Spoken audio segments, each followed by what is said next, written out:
implant last year. It's really good, but it's short. The outside, the top is short, so it's not retentive enough for a crown, although the implant is taken. So I'm going to take the implant out and put a longer implant. But see, even for the short, this part is short.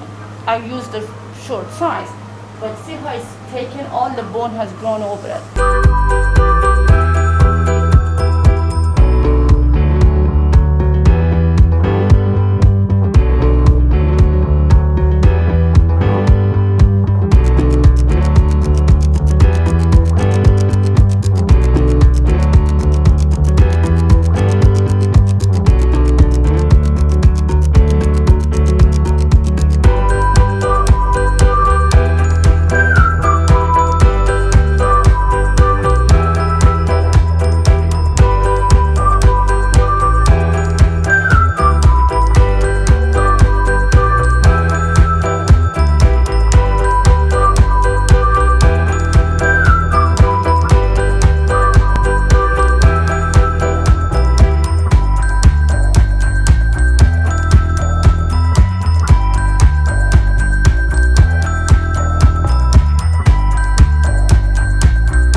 The bone is grown like crazy around this implant. I had to take this implant out because this was short, but look at how the bone has grown around the threads of this CeraRoot implant.